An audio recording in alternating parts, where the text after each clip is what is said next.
Bonjour à tous et bienvenue pour la 6e case du calendrier de l'Avent. Tous les jours jusqu'au 24 décembre, je vous parle d'une nouveauté qui ouvrira l'année prochaine. Et on retourne en Allemagne aujourd'hui, pas très loin du parc du 3e épisode. J'espère que vous avez bien regardé le 3e épisode. Si ce n'est pas le cas, il y a le lien de la playlist comme d'habitude dans la description. On s'arrête donc à Serengeti Park. C'est un petit parc régional dont a priori vous n'avez jamais entendu parler et qui va ouvrir une nouveauté 2024 intéressante.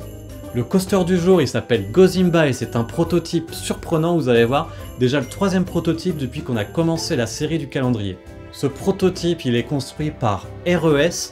RES, c'est un constructeur de flat rides, de water rides et aussi de coasters qu'on connaît nous surtout en France pour son modèle de rollerball qu'on trouve notamment au parc Spirou sous le nom du Nid des Marsupilamis.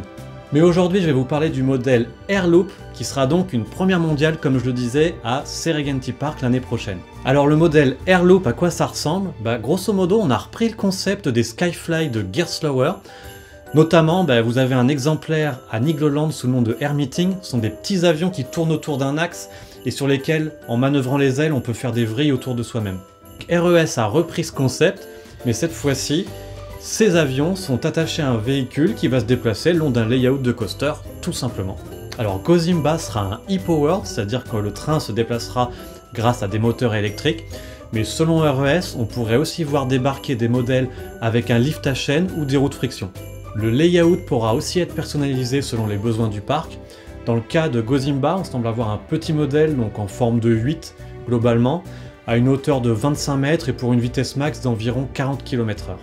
Et là où RES est très malin, c'est qu'il propose deux modes sur son coaster. Un premier mode accessible dès 1,20 m où on pourra faire le tour mais pas de vrille complète. On ne pourra pas se retourner complètement. Si on veut faire une vrille complète, ce sera accessible à partir de 1,35 m. Ce qui est moins clair par contre, c'est comment on passe d'un mode à l'autre. Est-ce que c'est en fonction des tours? Est-ce que c'est en fonction des sièges? Si vous avez plus d'infos là-dessus, n'hésitez pas à nous le dire en commentaire. Alors la construction est déjà bien avancée puisqu'en fait c'est un coaster qui a été reporté, qui n'était pas prévu initialement pour 2024. En termes de théma, on ne sait pas grand chose.